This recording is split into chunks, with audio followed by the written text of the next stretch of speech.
This is Talking in Stations, Season 3, Episode 14, back on even numbers now.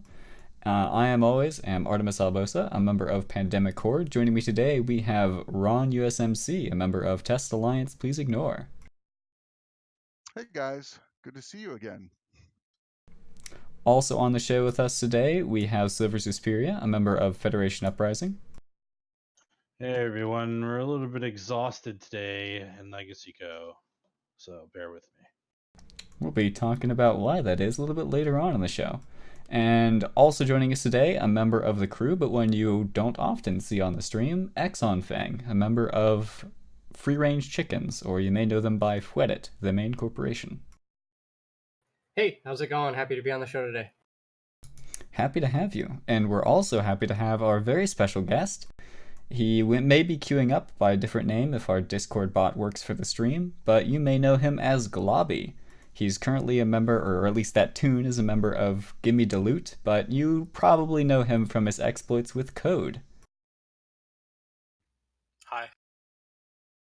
Ron, I see your smiling face. We're gonna have some fun.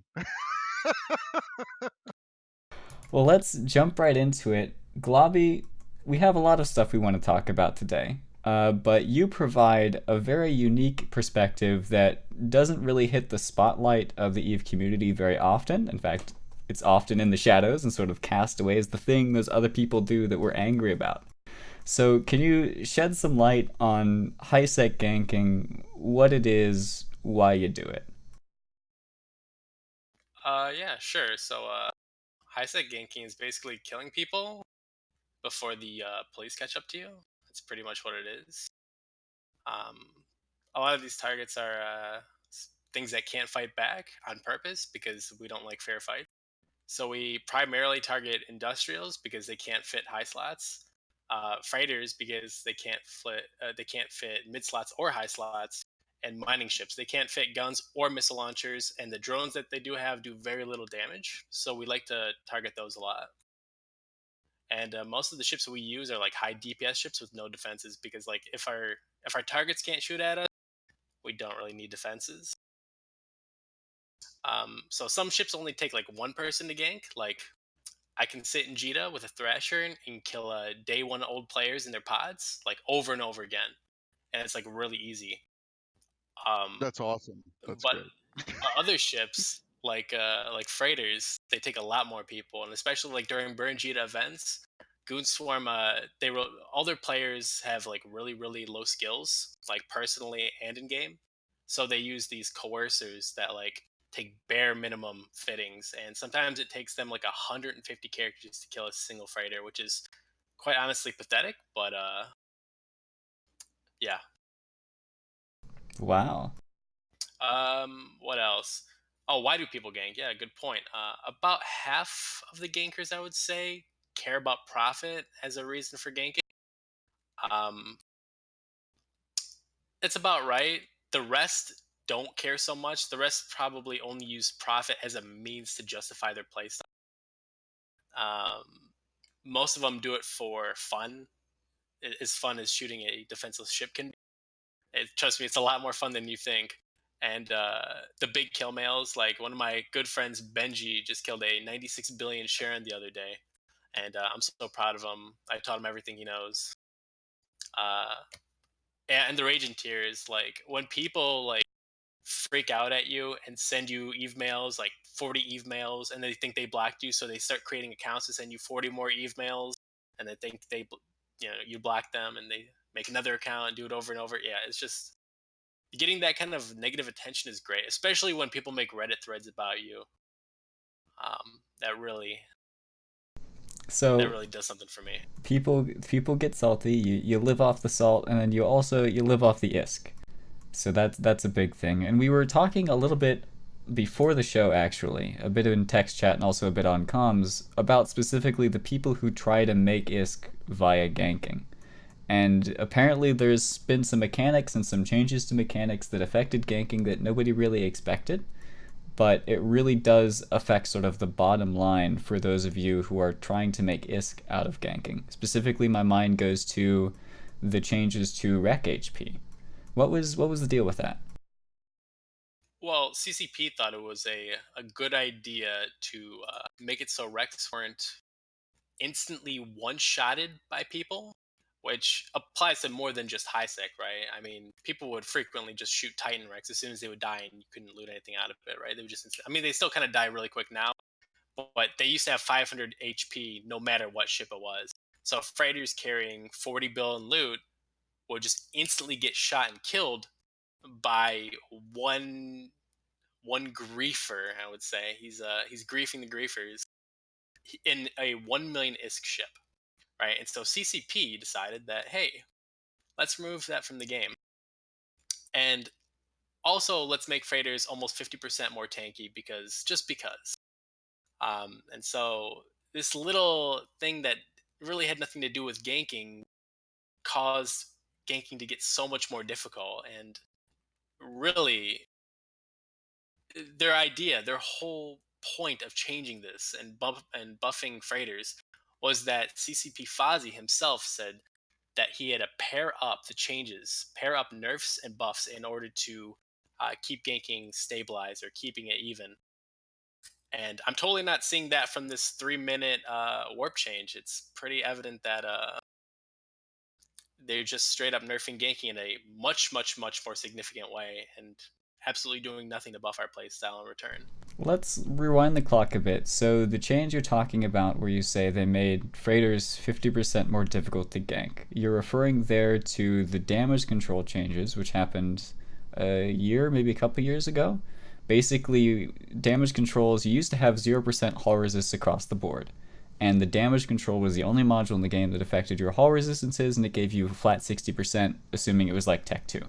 CCP changed it. They made the damage control a little bit more powerful and less powerful in various ways. Basically, every ship got a little bit of hull resistances. Now it's like 33% across the board. Somebody help my memory.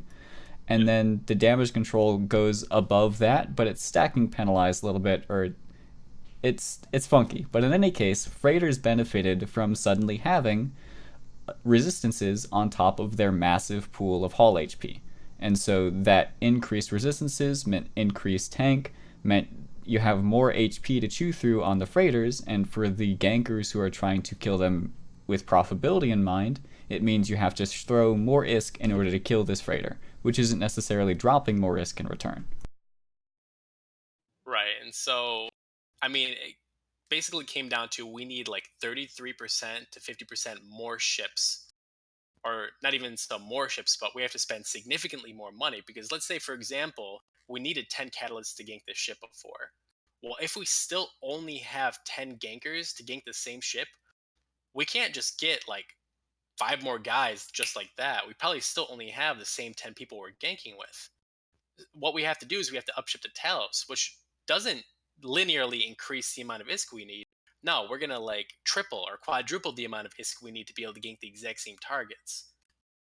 So this is why, I mean, this change has pretty much created the meta of multi-boxing gankers.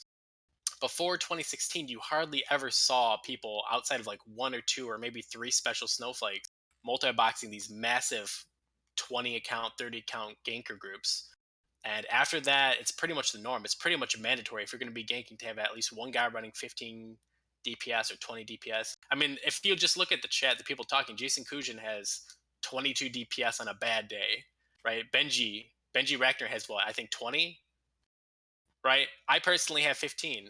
I mean, every single ganker that still ganks, yeah, Benji has 25. Every single ganker that still ganks has this massive number of gankers because 1, it's really prohibitive to gank without them, and 2, no one wants to gank anymore because of these changes. It's just, I don't know, it really changed ganking for the worse in my opinion.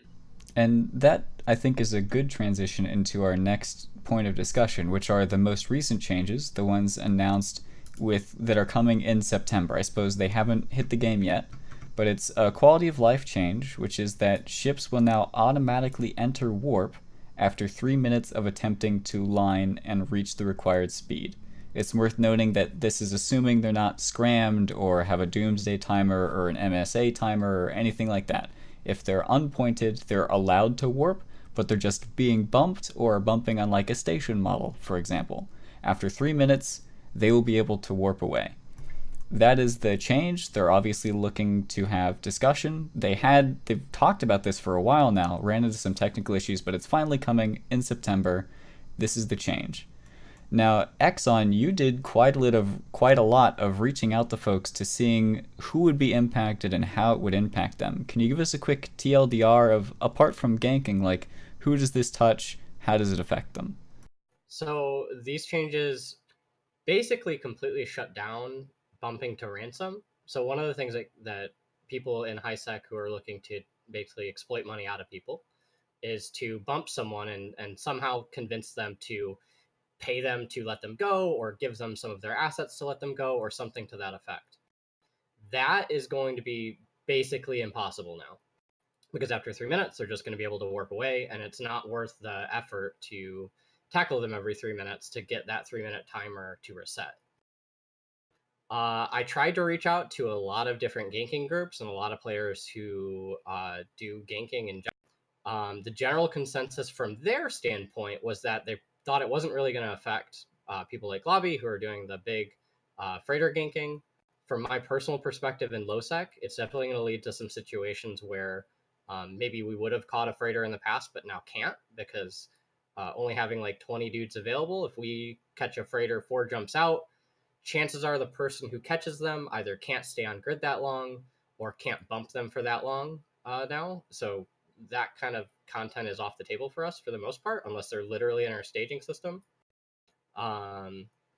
Overall, it's probably better for newer players and high sec players who are trying to avoid this kind of thing. But I think I'll let Globby get into how it kind of affects the bigger groups, because everything I was hearing from when I was talking to people was completely opposite from what the actual experience that Globby says is going to happen as a result of these changes. Can I just jump in before you respond there? I read this change and this has never happened to me, but how often is it that somebody is bumping a freighter with no intention to ransom or do anything else but just keep them there for as long as humanly possible as a troll tactic? Does that really happen very often? I don't think I've ever done that in my life. I know other people who don't. There is usually a motive. Bumping is not an easy thing to do.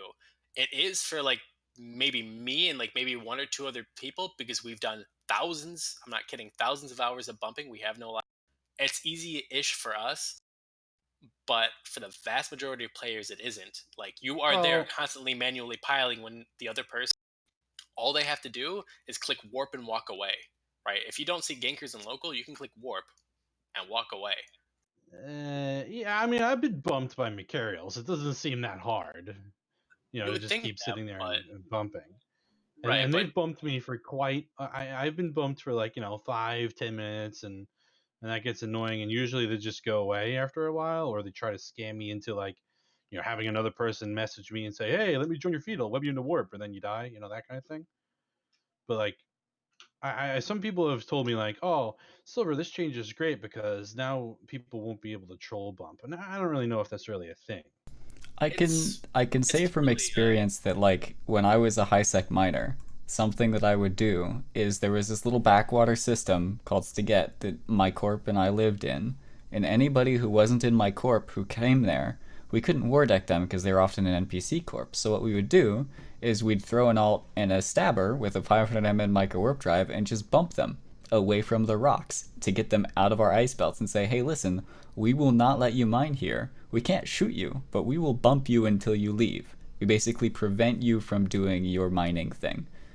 Go ahead, Globby. What's your Sure, yeah, experience? but I think that's a little bit different, right? Bumping somebody away from a rock is different than just bumping them on a gate and preventing them from warping anywhere. right. So, So I've never personally experienced like bumping people. Like I'm just trying to think in my mind. I don't think I've ever bumped someone just to waste their time or just like, I mean, there's a difference. Like if they're already steaming and fuming and they're saying things, stop bumping me, my dad works for CCP or some shit like that. Yeah, I'll bump them, right? yeah, I'll mess with them a bit. But if they're a guy who refuses to talk to me, like I drop them like that, I leave, right? Because I'm in it for something. I'm in it to either A, I'm in it to just bump them long enough for my gank fleet to land on them and kill them. B, I'm trying to scam them and ransom them, or C, I'm trying to do some other metagamey kind of stuff, right? So I have very specific reasons to do it. Yeah, and it's a waste of your time, right? You're off trying to make money. You're not going to be sitting there for an hour bumping somebody just because. Yeah, my time's a lot more valuable than some scum AFK autopiloting freighter who can do what he's gonna do whether I'm there or not. Like, why would I waste my time on a guy that's probably not even at his keyboard? This guy's probably eating pizza, watching Fox News. Like, really? But you just said you spent thousands of hours bumping, so I'm just there's Oh yeah, I've a killed little thousands of bit. freighters. Yeah. I'm sorry. Go on. What were you going to say about larger groups and how does that affect them? Yeah, sure. So there's a couple ways that groups gank, right? You have the standing fleet way, where there's 40 people sitting in a system with 40 DPS ready to kill whatever happens to come through a system. And really, with the changes, only that system, they can't move anywhere, because by the time they would move anywhere, the targets would leave, but I'll get to that in a minute. And then you have the flash form system, right? Cud mostly does standing fleets, and Minilove, which is the goon ganking group, mostly does flash forms. This pretty much kills flash forms because it requires every single bumper to have like 7 or 8 other accounts right there on standby to be able to chain scram. And I'm going to tell you right now, not a single person is going to go through that effort. Maybe more than once just for the meme. Like, I would probably do it once just to say I did it and then never do it again. Right? Do it once just to take that one guy off and then just walk away. So just because it happens doesn't mean it's viable. It's not going to be a widespread thing. I guarantee you, no one's going to want to do it. That's So good basically, though. That's good though, right? Like minimizing that kind well, of. I mean, that's good, right? Here we go, Like, Ron. I feel yeah, like but it I feel like I'm taking depends. crazy pills. I feel like I'm taking crazy pills. Well, it depends on what you think is good, right? Does anyone think bumping a guy for 1 hour is a good thing in the game? No. No, Even as a that's ganker, I don't think that. If a guy's being bumped for an hour, I think that's a little ridiculous. Does 30 minutes count? Does 15 minutes count? At what point do we draw this line? Right? And 3 minutes and 1 second 3 is too minutes and 1 long. second is too long.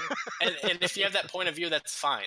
But ganking is already significantly down than what it was last year. I think just looking at the trends between this time last year and this time this year, ganking is down by 70%. Do we really need another nerf, especially one this massive? Because this effectively kills the entire goon ganking group's modus operandi. Like, this basically kills it, other than the jump raider fleets that they do. So let me ask you, like, what do you think the motivation for the nerf was? Is this straight up, if it's not to protect against some weird trolling tactic, is it just to knock ganking out, like the CCP? Like, just in your opinion, do they see it as like a big drawback on player retention, and they just want to? I'd jump in there and say I don't even think CCP is doing this to harm ganking. I honestly think CCP thinks this isn't going to affect ganking whatsoever. It is my personal No, opinion, no, I don't think that not that's in a stupid. significant They're way. definitely aware. No, because like we were chatting with Exuki, who's on the CSM, and he was like, and not only Exuki, but a bunch of other very experienced players who have been on ganking fleets before, players who've run this sort of ganking thing, and they're like, yeah, or haven't run them, but they've been on them. They're like, yeah, we'll train scrams. So if you catch a target, you're in a fleet, you got a flash form or whatever, just have a dude go in there every 3 minutes and suicide a noob ship with a scram on it. Boom, done, problem solved. I think it would CCP implemented this change to stop the griefing, which already isn't allowed. If you're being bumped for no reason whatsoever, Exactly. contact a GM, they'll get that solved for you. But also, like, if you're stuck on a model in a random mission or something, you can now warp away. You can't be stuck on a station, anything like that. It's to stop those sort of things. And the 3 minute timer is there to hopefully give people enough time to flash form and do their ganking thing. Well, I then think that I a would good counter that. compromise would be to like extend it to 10 minutes, because 10 minutes I feel is a good enough time for you to flash form, for you to not have too much hassle if you are like a multi-box or something like that, to be able to suicide a ship and extend it if you need to. But it also solves the bumping issue and it solves the griefing issue. That's my personal opinion on the matter. Globby, what do you think? All right. Well, if you extend it to 10 minutes, I would agree with that. I think 10 minutes is reasonable, but that would have close to no impact on gameplay. And the reason why is that people log off when playing EVE Online. It's very frequent that a freighter that you would bump would log off, and you would have to use one of your alts to aggress it. And you would always need two to keep one online, because if you only have one, well, as soon as your guy's off of global criminal timer, his aggression's over and he disappears from space. So if you increase it to, like, let's say 10 minutes, effectively nothing changes. You just What about 5 have minutes? 5 minutes, it would still effectively kill it, because now you need like 4 alts. I mean, people do 2. Some people don't even do 2 when they're doing like flash farms. If you think Here's about why I say 5 minutes, right? They knocked Oracle Panic down to 5 minutes, right? And that's enough time to form friends and to form what you were going to form. It's tight and it's pressure, but you can do it. So is 5 minutes enough to let people who are stuck on models or other things get off the hook, and also allow you to form whatever gank you were? If you could sino in directly to your bumping Mac, sure. But without sinos, I don't think so. Well, Yeah. you're generally ganking in the same system, right? Or Right, no? but you might not bump the same target in the same system, right? Sometimes you might have to travel 7 jumps, and you're traveling with a whole fleet that needs to be synchronized, right? So even like, let's say you're in UA Dama and you bump a target in Junagashi right next door, right? One jump next door, and the clock is running 3 minutes. As soon as the target clicks warp, you have 3 minutes. It'll take about 10 seconds for the Macarial to lock the target and scan it. It'll take about another 10 seconds for him to throw everything into Eve Appraisal and look at the HP of the ship and effectively relay it over voice, over comms, right? If the fleet leaves immediately to go for that target without having to reship ships, because what if it's triple bulkheaded? You might not be in ships ready to go to kill a triple bulkheaded ship, right? You don't know what it's fitting with, right? So just assuming that you have the right ships, you have to warp to the gate, you have to all jump in, you have to warp to a citadel, you have to perch there while loading all your guns and everything like that. Then you have to warp to a ping, then you have to warp to the target. All in 3 minutes. That is a very, very tough task. It's about exactly 3 minutes to do that with a perfect. Now, if you have to change ships, there's no way. I agree with you that 3 minutes. I am in agreement that 3 minutes is probably too tight, but I think maybe in the 5 minute range would be somewhat fair. But I think it's I could see fair more. with any timer, to be honest, because I mean, it's already not being abused, and if you are being harassed for hours at a time, and this guy has made no attempt to convo you or anything like that, you can already report them. And we have had bumpers punished for doing the exact same thing. Legitimately, they weren't actually doing it, but they were straight up bumping for the fleet. They bumped the target for like an hour and 15 minutes. We did end up getting to him and killing him, but these bumpers were given warnings by GMs for prolonged harassment. Or I forget what the actual terminology was used. I definitely think Artimus was on the right track. I'm not sure this was aimed at ganking more than people getting stuck in missions on models or trapped in a weird model. I think it's multiple things, right? If they're smart enough to know that the freighter EHP wreck was going to buff ganking, then they should be more than smart enough to know that this would affect ganking. CCP is not stupid. Like, contrary to what like a lot of people say, they're not stupid. I would just say at worst they're misguided. I think that they'll see that, I think they have some kind of and it might be true, right? They have some kind of metric that shows that ganking is killing the game and they want to reduce it.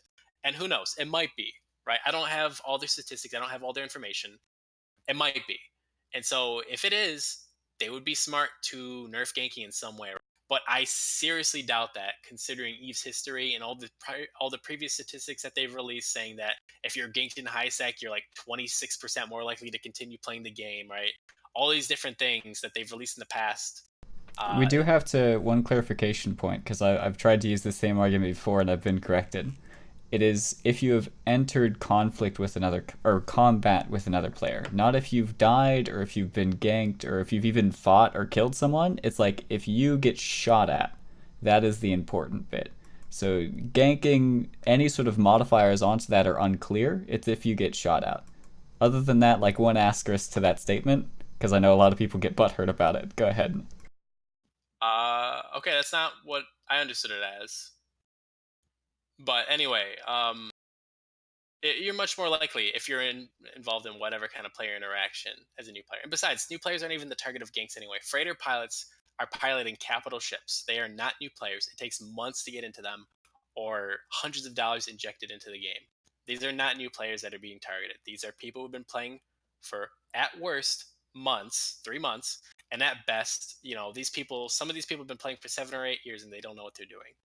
And also understand that deep space transports are nearly ungankable, right? There's only one person in the game who regularly bumps deep space transports and kills them, and that's me. Other people try it, but I'm the only one who does it consistently in high sec, right? You also have to look at jump freighters. Jump freighters teleport wherever they want, and there's absolutely nothing anyone in high sec can do to kill them when they're jumping out. If a jump freighter pilot jumps into a system and he sees hostiles in local, all he has to do is wait for his cloak timer to go out, and in the tick that he decloaks, or in the tick afterwards, right click and jump to Sino. That's going to change based on the Sino changes that come out soon, but as of the current beta, there are ways to transport loads of cargo in a nearly 100% safety. So I have no. Jump freighters are a bit of an investment, though, right? Like, they're not cheap or easy to skill into. So, like, if you're at a jump freighter level, you should be fairly safe from the standard ganking tactic. No? I would disagree. I'd say if you're hauling that much value, there has to be some risk. Like, there is some risk, dude. People there's fuck no up that risk. Come on. No. People mess it up, but that doesn't mean it's okay. Listen. Like, go look at Burn Jita, and there are plenty of jump freighters that die, guys. Come on, don't tell me that. If your only risk is because you're a stupid player, that's not good enough for me. No, people make mistakes. You can get bumped. You can get bumped off. Well, tether, that's like, the point. That's what we're talking about. Sino, that's not the case whatever, anymore. I don't think any smart jump freighter. Hold on. I don't think any smart jump freighter pilot would disagree with the statement that there's something seriously wrong with you if you die in high sec to a suicide gank, because there are so many tools that if you just scout one jump ahead with one alt, there's absolutely no reason you should ever die. Period. It is definitely easy to mess up the jump out when you're but just scout. Just have one scout ahead of you, and you can 100% see what's going to happen. And guess what? If there are people in the system, you either warp off or then just jump out right then and there. Like, if you have one scout just in that system ahead of you, you have zero chance of dying. Cloaked material doesn't matter, because as soon as you see the material, you jump out. And the only risk you actually truly had of dying was when people didn't know what code was doing. Me, Australian Excellence, and a couple other people sat in Jito with like 40 tails just waiting. And then we would have like Proteuses on gate that don't look like suicide tackle ships. And we would suicide point the freighter the entire time. We would keep a point on them the entire time, the jump freighters, until our DPS landed on them, and then we would kill them. Right? That was the only time we were able to consistently kill jump freighters. And after the first week, it turned to garbage, because everyone figured out that if we're in system, come in through a different gate than the one we're on, because then we can't do it. And it was just that simple. So let me ask you a question. Kind of, do you think ganking is, in a good place? Like, it's as difficult as it needs to be? It's as rewarding or not rewarding? I want to kind of gauge like where you think that kind of skill level is, right? So personally, and I don't know how prevalent my thought is, but I would like to see a way of making multi-boxing ganking hard. I don't think it's good that we have people multi-boxing 40 accounts or 30 accounts or 20 accounts or 15 or 10, like however many people do.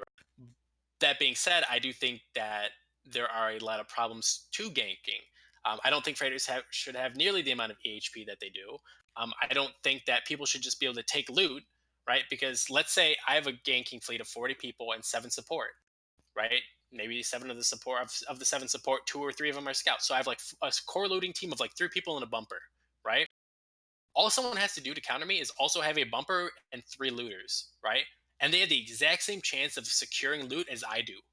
Like, so these people can put forth a tiny fraction of the effort I do between target selection, finding the targets, providing the DPS, supplying the ships, all this and that, and they have an equal chance of getting the loot as me.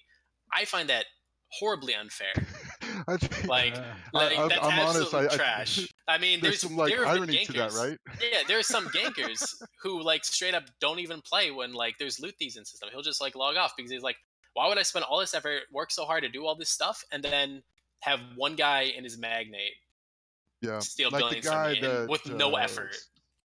Spent all the money for the freighter and and got the contracts and did all that work, and then Oh, but we put a ton of some effort jabroni into with it. 10 ships just takes it all out. Well, but the difference I is, know, I'm the with you. difference is he has a way to counterplay. I have no way of counterplaying some guy in a magnet warping to a wreck at 0 and clicking scoop all.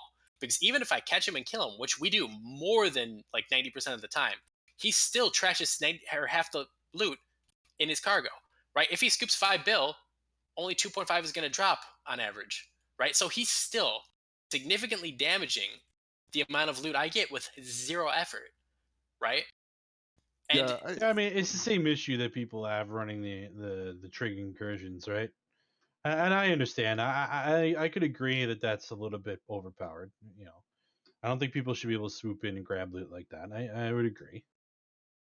so like I don't think ganking should have nerfs. I just think it needs a rework. I don't know how they can make it so having a ton of alts like we do is less viable, but I do know that basically as a community, code has died ever since the EHP changed. Ever since the EHP went up, everyone was basically like 5 accounts or get out. And over the years, it's been like 10 accounts or get out, or like if you're not running 15 accounts, why are you even here? Pretty much because it's so hard because of how few targets they are, how selective we have to be in our target acquisition. Because it used to be a freighter carrying 400 mil was a good profit. Not anymore. They have to be carrying like 2.5 bill for us to like make a consistent profit between the loot thieves and between all the ships that are dying and everything like that. I mean, our targets have to be so selective nowadays, and they're so hard. It's just basically the ganking community has pretty much died off outside of maybe like 5 or 6 people who still somehow communicate. So I kind of agree in a little bit, but I mean, first off, I mean, you probably don't know me, but like I hate ganking. I think gross. But that being said, I do think that ganking should exist. You know what I mean? I think it is like I enjoy that sort of risk, right? Like I think that's kind of interesting and it's kind of fun. But one of the problems that I've had with ganking in the past is not necessarily with the freighters as much as a 60 million ISK tornado, right, can just gank, pretty much, half the ships that are in Jita, one shot with an alpha or something before, Concord can respond. So I think that there needs to be some more complexity. And like when we had Jason on the show, I was super impressed with the amount of skill that takes, right? Co- like 26 accounts and going through it. I think that I enjoy the ganking aspect, but I think it's just too simple. It's almost like You think it's but simple, not but necessarily freighters though, but not necessarily freighters, but like let me give you an example. So like with the abyssals, right? And taking 2 tornadoes, right, to an abyssal trace can 80% of the time gank any ship that comes out of there, right? And you don't know how much that's worth or whatever, but it's just there and it's done. It's easy. There's not really a lot of skill with that. So I'm not really talking about, the bumping and the 15 accounts and that kind of thing. I think that has a lot of skill involved, but ganking in general, right, is sort of needs the skill kind of raised. Do you agree with that, or do you see my point? I don't think you see how complex it can be because it's not necessarily the actual act of ganking itself, right? There's a lot of metagaming, scouting, planning that goes about into a whole bunch of things trying to figure out game mechanics. There's a lot going on like behind the scenes that you might not be aware of. If it's something as simple as well, sometimes I like to do a lot of joke ganking that isn't really viable. Not many people might know this, but as you travel in a warp tunnel, you actually physically appear at specific points, exact points every single time throughout that warp tunnel, right? So if you're a ship traveling at 3 AU going from gate A to gate B, you hit these points every single time. So a shuttle, every single shuttle hits these points at the exact same place, right? What I would do is I would set up citadels at these spots for shuttles, and I would set up smart bombing maulers there. And I would smart bomb the exact moment the ship would pass through this tick. Totally unprofitable, totally stupid, totally. I made no money from it, and I spent billions setting up the citadel and getting all the maulers and everything. But it was fun to see how I could push the mechanics, right? So it's a stupid ganking, but it's kind of like trying to push the game, right? Another thing I'll do if I'm bored, I will just have a bowhead sitting at 0 at the Jita station, right? If you work from the perimeter gate to the Jita gate, or to the Jita station, my bad. And I would eject a Thrasher there and board it as soon as a pod. I would time it from when I see these pods warp off from the perimeter gate. And I would board the Thrasher as soon as he lands. And I'm not going for the autopiloters. I'm going for the people who specifically click warp to 0, but don't land within docking range. You know those annoying times where you land 2,000 off from a station and you have to slow bolt those like 1,500 meters before you can dock up? I go after those people because they were smart enough to click warp to 0, which means that they're much more likely than an autopiloter to have implants, but they're too dumb to warp to an insta undock, which is like the perfect combination of targets. And so there's a lot that goes into ganking between target selection and doing different things to try and do things, right? Even for freighter ganking, like there are counter bumpers all the time, right? We'll be bumping something and an anti-ganker or some other guy will just bump the target in another direction. And with ships that have a 2,000 kilometer optimal, and considering most of us are multi-boxers, like landing 6 kilometers, 7 kilometers off of a freighter is an instant fail. Like there's no coming back from that. So one good counter bump from an anti-ganker ruins our gank. I think we're So sort a lot of of that is like a competition. we're arriving at the age-old question in Eve, which is like, whose gameplay is more valuable, or who loses more or gains more when you're not talking about ISK, when you're talking about the pleasure of the experience or how much you enjoy playing the game, things like that. Unfortunately, like, that's not a question we have to answer. That's something CCP gets to grapple with, and we just get to sit on the sidelines and cheer for our team, so to speak. Sure. So And instead of that- going like- into the weeds on that one, I think we're gonna shift our focus a little bit to some other stuff which is happening in HiSec. And Globby, you may have even come across some of these players roaming around and maybe have ganked them. And these are players hunting the new Triglavian ships, which are roaming through HiSec. We're not talking about invasions themselves. We're talking about the new roaming gangs that are sort of going outside of the invasion pockets and shooting things. And Exxon, you have been specifically hunting these gangs themselves. So can you talk to us a bit about what's going on here? Yeah. So for some context, about a week ago, if I'm recalling correctly, there were, I guess earlier than that, there were patch notes. And in the patch notes, there was a single line that just said, Recon Damaviks are appearing in HiSec. And a little bit after that, they started appearing, and they're groups of 1 to 5 Triglavian frigates, the Damaviks, that have been warping around between celestials, which are moons and planets, and citadels, and basically killing players all over the place. And for a little bit of time, there was a lot of discussion on Talking in Station's Discord, and there was a lot of discussion just in general that, you know, oh my god, they're killing new players in HiSec, or oh my god, they're murdering everything in HiSec. What is CCP doing, adding something like this? But very quickly, people started to catch on that there are some patterns to how they operate, and that they only warp to specific things in the system, and they only engage people that are on grid with them. Unlike the invasion sites, though, none of the frigates that are appearing actually have warp scramblers or any way to lock you down on grid. So people quickly figured out if you're there, you can just warp off or warp to a different system and avoid them that way. But then people started hunting them. So in the video you're watching right now on the stream, or for the podcast listeners, I'll describe it.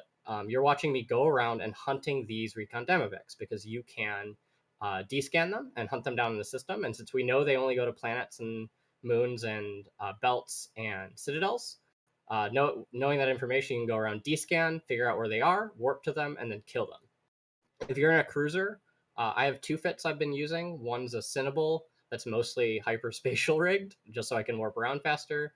And the other is a much cheaper, by about 5 times, Vexor Navy issue. And so you would go around, and these are outside of the invasion systems, but they're basically the liminal invasion rats in the terms of what kind of damage they deal. They're unique from other ones because they use both disintegrators and missiles to deal their damage, and generally shoot not thermal and explosive, but the other 2 damage types. So I've been going around hunting them. They drop. I've actually been getting fairly decent money for HiSec, somewhere between 50 and 100 mil, because it's the only way to get the Triglavian invasion salvage outside of the invasion site. And in their cargo, they have Triglavian survey datas and occasionally column filaments, and then just, regular meta modules and metal salvage that you'll find. Awesome. So So they these only drop like salvage and stuff, and So the wrecks themselves, probably about 1 in 5 will drop between like 30 and 120 Triglavian survey data. And it's like 1 is 100,000 ESC. So you can get anywhere between 5 and 12 mil from just a random drop. But then you can salvage them, and you get the same salvage that spawns in the invasions. And most gangs will get about somewhere between 5 and 15 mil loot. And in the span of, I recorded footage of this for 12 minutes, and I think I got something like 20, 25 million loot. So it's actually not that bad ISK if you go out and hunt them. But the interesting part, I've been calling them Recon Damaviks so far because that's what they were called up until yesterday. Yesterday, there was a small gap where they disappeared for a few hours and came back renamed as Raznaborg Damaviks. And also in the game files, some new variants of those ships appeared, including ones that will scram you. So we know from the invasions that the ones called anchoring will scram you and whatnot. Also, the Kikimoros have appeared in the files. So if I had to guess, this is probably the precursor to something bigger happening involving these fleets. Looks like a Nurgle though, right? Doesn't it? Like the assault frigate, like the Nurgle kind of model, and yeah. So I don't know. I think it's using the Demovac model, but some of them might be using the Nurgle model. They're very, very close in appearance. But yeah, so far it's only been Demovacs around, and they've been going around, and I've noticed them recently at citadels more often than belts or planets or moons. And they actually go and scan Capsuleer Citadel. As soon as you land on grid with them, though, if you get about within 100, 110 kilometer range, they will micro warp drive over to you and try to engage and kill you. I think what they are. So basically, the abyssals are just flowing out, running amok, right? Is that what you're saying? Because these abyssals, they need to be get under control. Like, come on, guys. Yeah, and the interesting part is when you kill them, they will respawn in that same system literally instantaneous. As soon as you kill the very last frigate in the set, they'll spawn somewhere else in the system, and you can descan them down. So you can basically do this indefinitely as long as you find a system that has them. But the systems where they're in seems to be rotating on, I think, a daily basis. So where you see them one day will not be the same locations where you'll see them the next, or may not be the same locations. So they move around. They're basically little reconnaissance parties going out and scouting the areas for the Triglavians. And I think it's very telling that they're scanning Capsuleer structures. I think that might be an indication that they might be looking to anchor some of their own. But obviously that's purely speculation. I do want to point out that these Recon Damaviks, despite the fact that they don't like point you or scram you or anything, have managed to kill quite a few AFK high-sec miners, which I find to be quite amusing. And they do a lot of damage. They're not like the normal Triglavian frigates. They definitely pack more of a punch. But if you're in a cruiser, if you're in a shield platform, in a cruiser ship with an oversized shield booster, you can probably tank the damage. If you're in the Vexer, bring 2 reps, you can probably tank the damage. They're still frigates at the end of the day. You can take care of them pretty quickly if you're looking to do that. But to all the high-sec people who are just trying to avoid this and keep mining or keep ratting or doing whatever people do in high-sec, just have DScan open, set it to 1 or 2 AU, and if you see Recon Damaviks, or Raznaborg Damaviks now, come on DScan range, just warp somewhere else. They warp around every couple of minutes, so you have to keep a watch on it, but as long as you're there and paying attention, you shouldn't really be threatened by these. See, now that's the key. Being at your keyboard and paying attention, right? That's not really what a lot of the game style is in high-sec, right? I mean, a lot of people are at work or on a conference call and just trying to get their mining done and not really paying attention, right? I don't know much about what people actually do in high-sec, but yeah, I would assume that's right. And I think this is mostly a way to combat the botters in high-sec, because if you are AFK, you will probably die to these. But you can descan the system when you get into the system, check to see if they're there, and if they're not there, you're probably safe for a little while.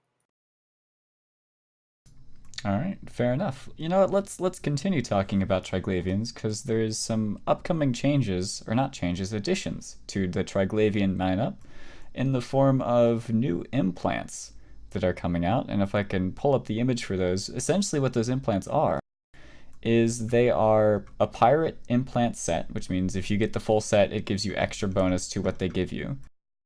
But in addition to that, what these specific implants do is they're sort of like the bonus that are currently on the T2 heavy assault cruiser and assault frigate ship line, where they increase the max damage multiplier the Triglavian's guns can get. So Triglavian guns, they ramp up in their damage up to a maximum, up to a certain point, and these implants will raise that maximum. But they do have a penalty to them, which is they increase the amount of time it takes for your gun to spool.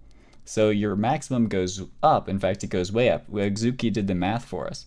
And for base Triglavian weapons, you can get up to 270% of your base damage. So take your base damage, multiply it by 2.7. But the Iki Tursa and the Nurgle, which have the T2 ship bonus for it, it can go up to 4.5 times your base damage, which is like crazy numbers. And this is just with the low grade implants. Only the low grade implants are out so far, not the high grade ones, or are on CC at least. What was the time difference? So if it's 4.5 times on the damage, what was the difference on the time?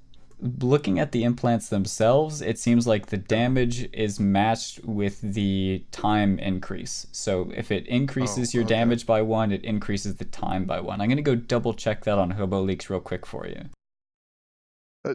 Don't worry, I'm not going to take you to court. But yeah, I was just curious.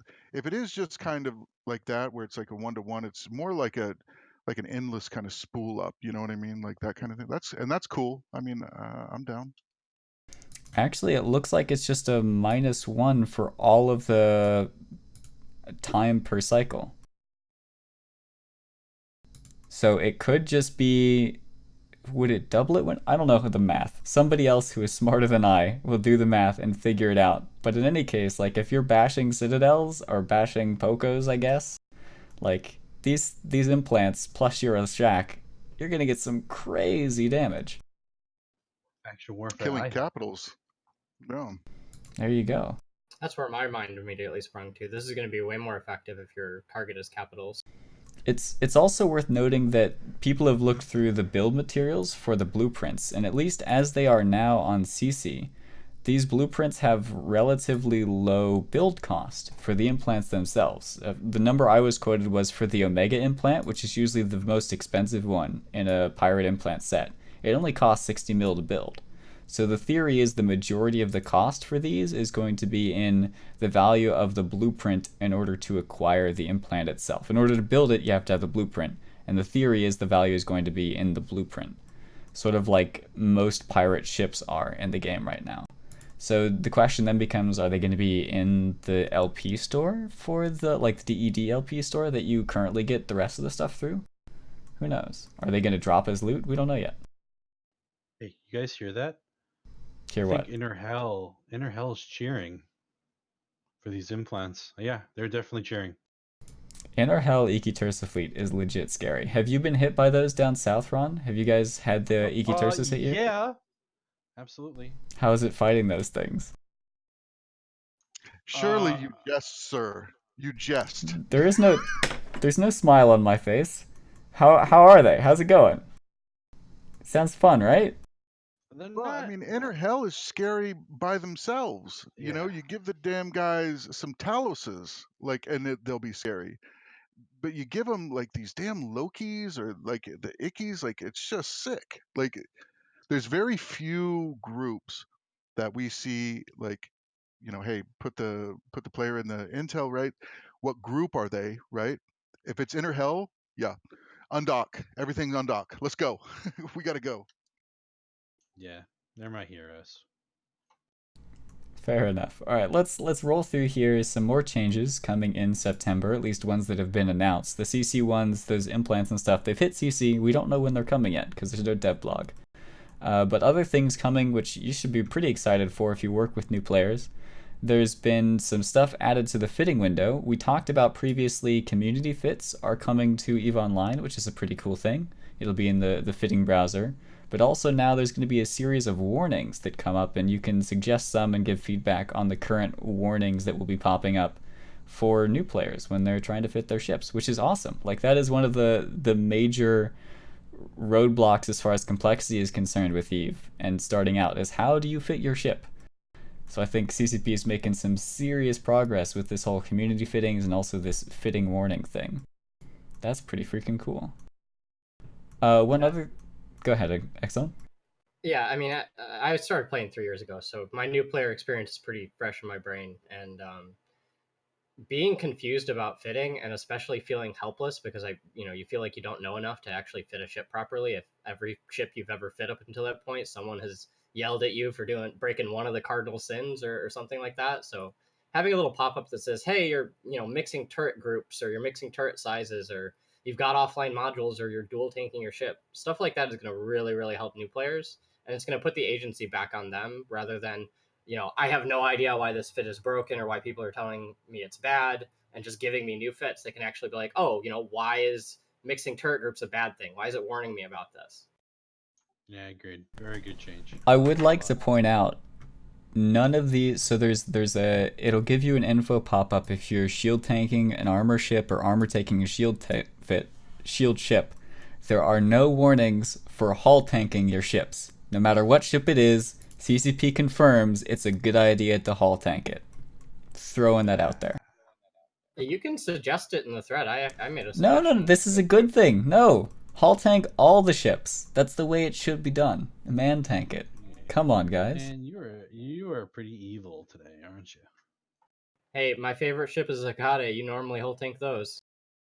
Ron, what's your opinion on hull tanking? Just out of curiosity. Well, it is. I mean, it's a travesty. It doesn't belong in the game, but whatever. I appreciate the Wow. people who do it, and I did not expect that it's one. silly. Yeah. Fair enough. Another thing which Ron will be happy about, actually, is a change to friend or foe missiles. That's what FOF stands for. These are missiles which basically just shoot at whatever is within range of them, and they were being abused by wormholers for a while now to farm C5 and C6 wormhole sites. Basically, you'd warp in either a Raven in a black hole or a Barghest in any other wormhole outside of the aggression range of the rats, and shoot at the rats. The rats wouldn't shoot back at you, and you'd kill them and collect ISK, or loot, which you would then sell for ISK. But that has now been changed, and so the friend or foe missiles will now properly respect their maximum flight range, and you can't farm with them anymore. So wormholers, don't rejoice. Ron, be happy. I've been saying for years, the wormholer menace. We got to watch them like a hawk. Slippery. They're slippery. Exuki's nice, though. I like Exuki. I like Exuki a lot, actually. He's really cool. They certainly seem to be slipping by all of these changes unaffected. Interesting. Oh, I think a lot of this stuff is the kind of the weird, cheesy mechanics that people kind of find and share with their like little small group, and they're eventually found out, and hopefully somebody reported it and got that ISK or whatever that they get for reporting that stuff, but this stuff's just so cheesy. Some other cheesy mechanics getting changed in September are stuff relating to the tutorial, specifically the agency tutorial. Previously, people would use the replay button to farm rats for their dailies for the skills for kills thing, and also to create safe spots just out of nowhere. You didn't have to warp between Celestials, you could just replay an old agency mission. That is now being changed, and also some adjustments are being made to the agency and those tutorials in particular to make them better. So those are some more interesting little tweaks that are being made, which are useful. I think that just about covers it for all of the new stuff coming. General thoughts on the new stuff? You guys excited? Not excited? What are your thoughts? That's good stuff. I like the quality of life stuff. It's good. Yeah, totally agreed. I think the fitting warnings especially I'm really happy about. I think that's going to be so great for new players. It's a really good thing. Yeah. Right on. Let's jump into the news segment, so to speak. I guess this entire show has sort of been news, but let's talk about player news. What are things players are doing that have happened recently? And as is the title of this episode, at least for right now, Titans have died in O1Y, which is a system out in somewhere in the north. What region is O1Y in? Help. O1Y-ED is it Fade, or where the hell is that? Yeah, it's I up believe there it is somewhere. Fade. In any case, it is within the sphere of influence of Dead Coalition, formerly known as Guardians of the Galaxy Coalition, and they had a good old-fashioned Titan Brawl with Snuffed Out. So the battle report from the Snuffed Out side is they were poking at some stuff for a while up there now, and this particular time it was over a Tatara and, more importantly, a faction Fortizar. And so the faction Fortizar was coming out of reinforcement mode, and GOTG escalated with Titans and Supers, and Snuff counter-escalated with their own Titans and Supers. The battle proceeded, there were some bumps that happened, which resulted in some deaths on the Snuffed Out side, but eventually Snuff ran out of faxes, and so they had to run away, essentially, otherwise all their Supers would die. Fortunately, they had an initiative Stuka fleet there with them that was friendly enough, or kind enough, pardon me, to clear the bubbles and allow the Snuffed Out Titans to escape. I would also mention that it's pretty cool. The Stuka fleet was led by Pando. He's one of the main FCs for the initiative. And he didn't realize that this was going to be like a Titan v Titan super battle. So he was streaming the whole time this fight was happening, just from the Stuka fleet point of view, which is really cool if you want to go like check that out. There's a video of it on his stream. Those are big numbers. Those are Yeah, bigger numbers than you typically see lately. Oh yeah, for the podcast listeners, the numbers wise for both sides is around 400 people. For Dead Coalition, they lost 568 billion ISK, and I believe it was I'll get the Titan numbers for you shortly. But for the Snuffed Out / initiative / everybody else side, it was 723 billion ISK lost. That's a big number. a couple of things. Like one, I think this is like a great morale boost for GOTG. It's like fun. You get to tangle with Snuffed Out, and you come out the victor. Not many people can say that because Snuffed Out like just kind of like a snake. They just kind of jump out of their hole and snatch, and then they just hide again. So they're very difficult to pin down. And two, and I don't know if this is true or not. If anybody in chat was at the fight, but what I heard, the problem was that Snuffed had two Sinos, and a lot of the faxes, or all the faxes or whatever, jumped to the wrong Sino, which was 200 kilometers off Titans, and then that was kind of like what sent it snowballing downhill. Because if you look at the battle report, it's not a typical battle report, right? Like you don't have 50 dead faxes. That's just not something that you see a lot. And then 50 dead dreads. Something majorly had to go wrong with that, right? So usually, maybe it's something with the Sinos or something like that. But and also, does anyone know what GOTG staging is? I heard that this was within jump range of their staging, and if it was, like, mad props to Snuff for taking this fight. Like, that is respect, man. Good for you. Well, and Darkness has teeth. Our Dead Coalition has teeth. It's both sides. Good fight to see. So the Titan lost numbers were GOTG lost 5 and Snuffed Out lost 4, but as a result of like all the dead faxes, and I believe a super died here or there, ended up being Snuff lost the ISK war there. There are also a lot of videos coming out of this. Of course, there is the Pando video that was already mentioned.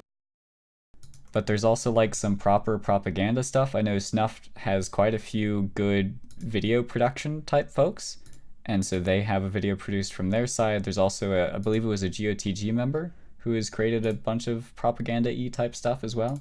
And then of course there's the Pando point of view of him leading his Stuka fleet.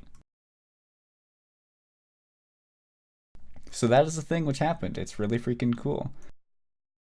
I like it when Titans are dying. Yeah, it's cool. Stukas, I see a couple people asking in chat. Stukas, for people who don't know, are like bombers that are tanked with Logi and jump desis, like a fleet comp like that. Yeah, Stukas are the inferior version of the Goku. Just kind of setting the record straight on that. Yeah, there are several names for the concept of tanking bombers. with Logi and Jump Tessis. Stuka, Goku, there are a couple other common names for them. I mean, for the record, Goku's existed before Jump Tessis existed. Like, it was an afterburning bomber thingy with T1, like, even before T2 Logi frigates existed. Freaking Test Alliance. Was it Sure. Billy who was still running Goku's back then? Freaking ETH history, man. I think Pro God, I think. Pro God, oh, right Pro on. God is like, oh, he's all about the Gokus, man, and he tries to take him everywhere and do Gokus can do everything. Yeah, he's great with them. Hashtag nerf Gokus. Oh, sorry. Fair enough. All right, let's move on a little bit more into some player stuff going on. This time it was players you don't often see in the game developers, as well as game masters, who were doing some stuff in New Eden as a part of the GM week, which happened starting last year, and they made it an annual thing. And in particular this year, one thing everybody was looking forward to was a good old-fashioned bot slaughter. This time, again, it took place in Uli, and we had a Titan and some supers and some ratting dreads, which I found was fun. Or not ratting dreads necessarily, but dreads nonetheless, which were bots and were killed, as well as Rorquals and a carrier. So that stuff happened. That was cool. If you got to participate, congratulations. If you got the loot, good on you.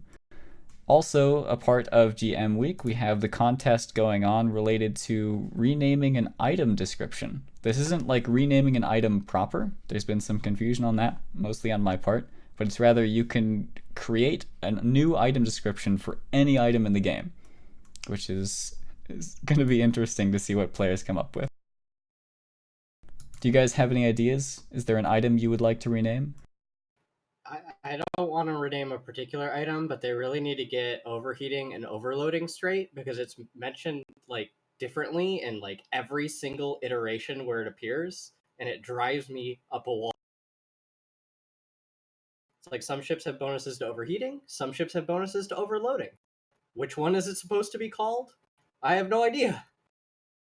Globby, I feel like... Game... Go ahead, Ron. The Marines, the little figures, that they're used like in high-sec missions and whatnot. You have to deliver them somewhere. In the description, it says livestock. Marines are not livestock, you bastards. Does it really say that? It does, man. Oh, that's livestock. terrible. Like, well, come on, man. That Might not bad. be smarter than that, but still, they're not livestock.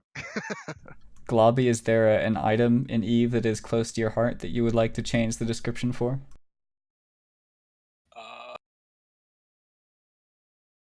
Probably the Amarian slave. All right, fair enough. Scimitar slave, I mean. You could change him to what? To freighter pilot. Ooh. Oh, Jesus.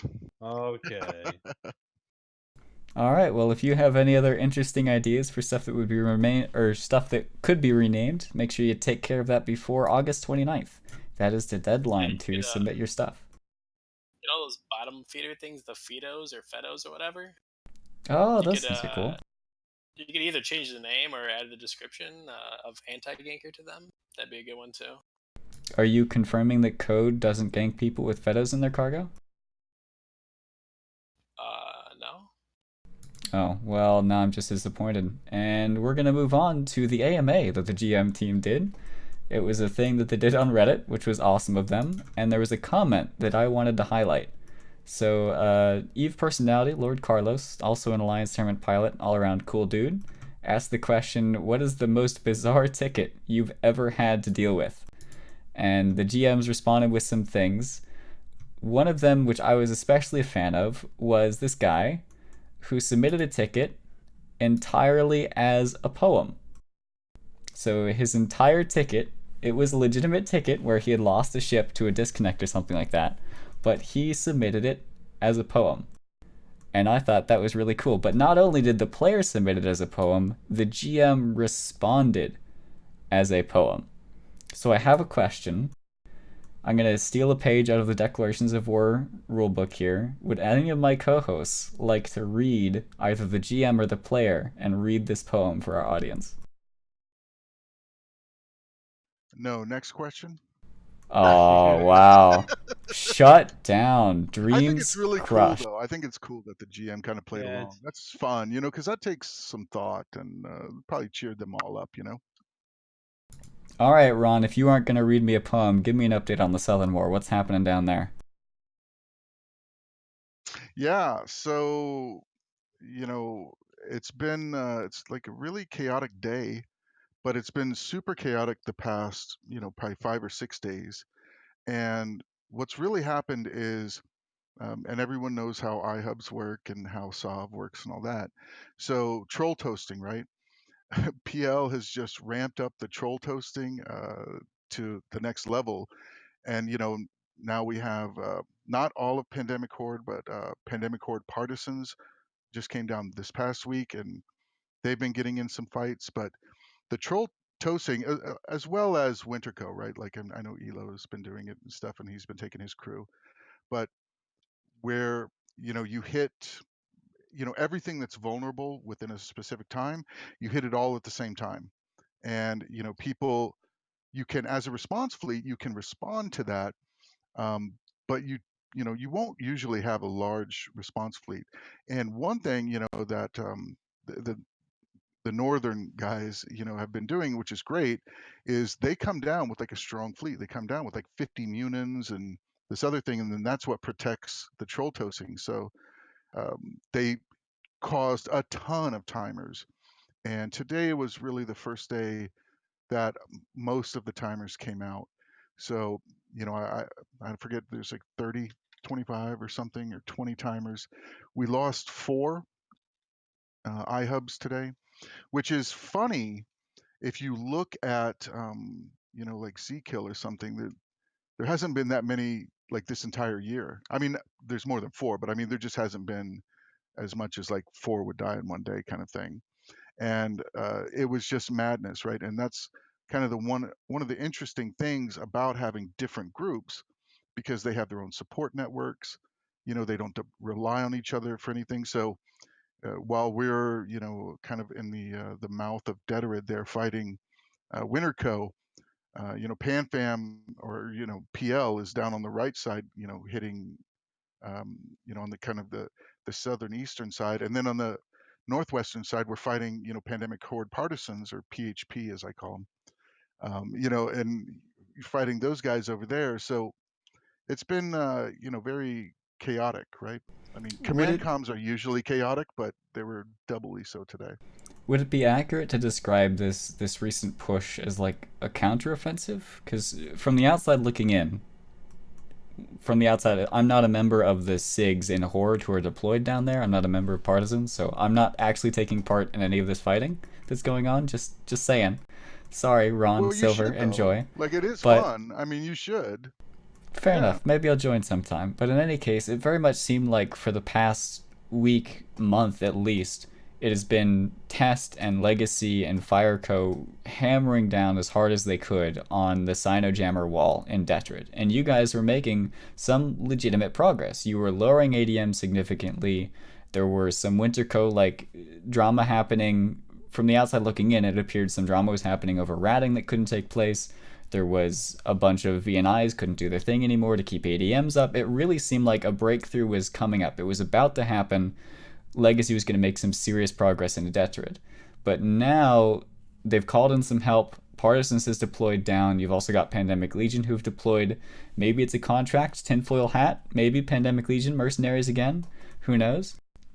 But that's happened, and now it's a counteroffensive where Winter Coalition plus Pandemic Legion plus part of Pandemic Horde are punching back, and they're not just defending their timers, they're creating offensive timers down in Faith of Aulus, down in really the ISK-making heartland of Legacy territory. Is that an accurate description, in your opinion? Yeah, I yeah, I would, think so. I would agree with that. I mean, I think that with the addition of PanFam and all of these, extras, that it does put us in a more defensive pose, because they are coming out and making offensive timers and creating a lot of, um, you know, tactically great, but I think one of the most important sorts of currency, right, in any kind of video game war, right, is going to be morale. And, it's given them a real morale boost, right? So keeping morale up, and that kind of thing is always a good thing for, not only for the war, but, for the game and for them, right? So it has given them a morale boost. But if I were putting on my Dino shirt, we know how this plays out. It's okay. We're good. It's gonna be fun. Fair enough. Well, thanks for the update on that. Oh, Silver, you got something to add? No, I was just gonna throw in there. It's definitely the most ambitious offensive we've seen so far. Right on. It occurred to me while we had Dotlan open that there's been a major shift in players from one alliance to another. In fact, 1,500, almost 1,600 players have moved from Brothers of Tangra into a new alliance called Reckless, Reckless Contingency Dot. And their ticker is Recon if you start seeing that anywhere. We do have a little bit of inside info on that, so bot is not dying. This is not bot being disbanded or like a spy has flipped and started kicking people or whatever. This is a corporation within Brothers of Tangra, the rental alliance that has belonged to PanFam, and before that DRF, and before that PanFam again. In any case, they had a corp that used to be an alliance called Badfellas, but that Badfellas alliance merged into a single corporation, Order 66, and joined Brothers of Tangra when some space traded hands, essentially, and were very much sort of a PvP core within Brothers of Tangra. And now this new coalition, or pardon me, this new alliance, Reckless Contingency Dot, is just that corporation moving into its own alliance to become sort of another piece of the PanFam coalition. And hopefully we're in contact with some leadership figures within Reckless Contingency, within Recon, and we're going to hopefully like get a proper interview with them to talk about who they are, what their history is, and stuff like that out to you guys soon. So if you're interested in more updates on that story, definitely keep your eye out on the RSS feed or the Twitch channel, etc. for some updates on that one. Any other news that we've missed this week from you guys? I think we've covered the gamut there. Well, right on. Let's jump right into wrapping up the show. And what we like to do when we wrap things up here is tell the viewer or listener something that they may not know. Exon, I know you've got something queued right up, so what is something our audience may not know? Yeah, so since what I talked about today was about HiSec, I'm going to give some advice that's going to mostly help HiSec people, but really going to help anyone that needs to move stuff around. So you might not know that public courier contracts exist, and people will also often work for criminally low amounts of ISK. The key, though, is to set up your contracts in a way that are going to actually get completed. So to do that, you need to keep in mind the size of the ships that are going to be moving your stuff, because that's going to place certain limits on what kind of space they can go through or how high collateral you can put on. So get out your notepad. There's going to be a lot of numbers, but if you just remember the ships and the amount of space they can carry around, then you're probably good. So if you pay them 1.5 mil per jump, plus 5 mil total, give it proper collateral, and put 1 day completion for all these contracts. If you need to move stuff through HiSec, you can go as high as freighters, up to 400,000 meters cubed, up to higher, up to 800,000 if it's low collateral. If you need to move stuff through low sec, up to 13,000 meters cubed, you can basically put whatever collateral you want. Blockade runners are going to move those for you. If you're in low sec, need to move a lot of volume, but not necessarily a lot of value, you're going to want a DST, which can move about 62,500 meters cubed. And if you have really big assets, you need to move them between low sec and high sec and null, or they're in NPC stations somewhere. Oftentimes your best bet is to use jump freighters, and the best way to get a jump freighter is to honestly just use a service like PushX or Red Frog. You're probably going to get your contract completed a lot quicker than if you try to do a public courier contract for something like a jump freighter. So TLDR, use your public courier contracts. It's a tiny amount of ISK. You can move your stuff anywhere through high sec and low sec very, very easily. Use the haulers channel too.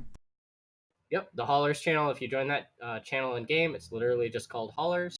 You can post your courier contracts in there, and every time I've done that, within half an hour, someone's picked it up and started moving it.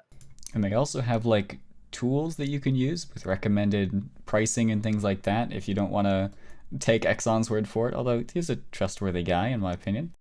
So you can definitely utilize those tools as well. My thing that you may not know has to do with the probe scanner. I was doing some scanning in a wormhole today, much to Ron's chagrin, and it occurred to me, well, it occurred to me a while ago when I was utilizing the trick, which is that on occasion you'll notice that sometimes you'll make a scan and you'll be scanning a signature, but that signature, after you've scanned it, it shows up in a big red ball again.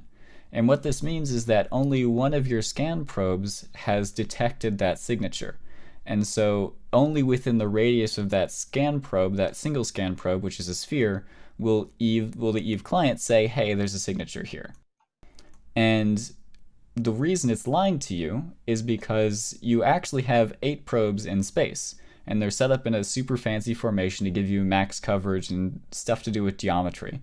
But the area in which that signature could possibly be isn't just where that single probe was, it's where that single probe was and where all the other probes are not. So what you can do is, if that single probe is on the edge of your formation, just slide your probes over towards the edge of that bubble instead of centering it on the bubble itself, and you'll get a significantly better scan than if you centered your probes just on the original bubble that Eve generated for you.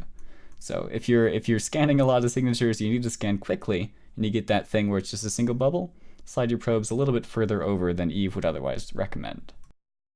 Let's hop over to you, Ron. Do you have something the Eve players may not know?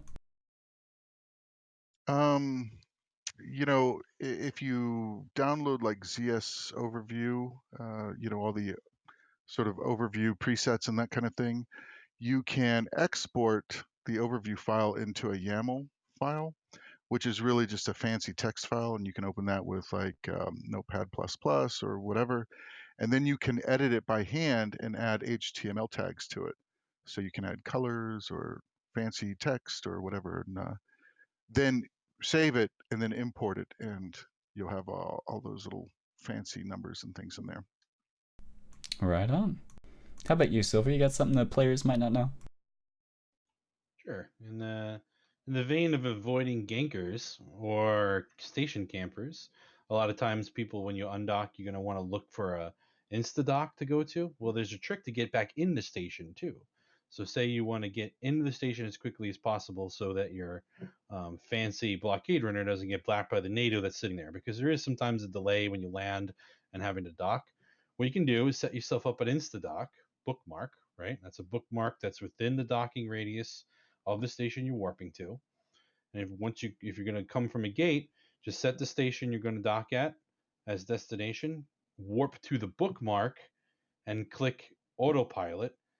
So by the time when you land on that bookmark, you will autopilot into the station, and that's going to dock you much faster than you can even click the button. So that will get you in the station pretty much as safe as can be. Awesome. And we saved the best for last here, Globby. You got something the players might not know?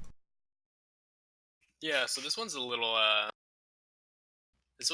weird that a lot of people probably don't know. A lot of people think that Classic WoW actually releases the 27th of August. That's actually the official launch date, but it's actually the 26th of August at 6 p.m. Eastern Time Zone and 3 p.m. Pacific Time Zone. So if someone tricked you into saying it's August 27th, they're wrong, and you better be there at 6 p.m. EST or 3 p.m. 6 p.m. EST, 3 p.m. PST on the 26th of August. So I hope everyone here is aware of that.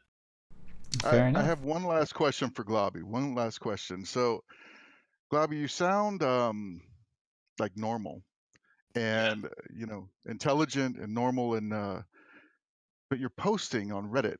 Um, how much of that is a persona? Because like sometimes, it's just I have to think now after talking to you that it's just like you're just kind of like joking. You know what I mean? So a lot of the times on Reddit, I think about half the posters are like really, really stupid, or they haven't properly thought through like anything critically in their lives. And so I deal with that like pretty much on like an hourly basis. So I pretty much lose all patience for that and don't really care anymore. Okay. Yeah, So that it's that makes a lot of sense actually. Yeah. yeah, so it's you have to balance your own sanity with figuring out who you can actually convince and who to pretty much ignore and who you can make look dumb. Like that Fuzzmeister guy, I make him look dumb all the time. Like he'll post like some stuff that's dumb, but I always respond to him because I think he's a member of the CSM or ex CSM. Same thing with like any CCP post.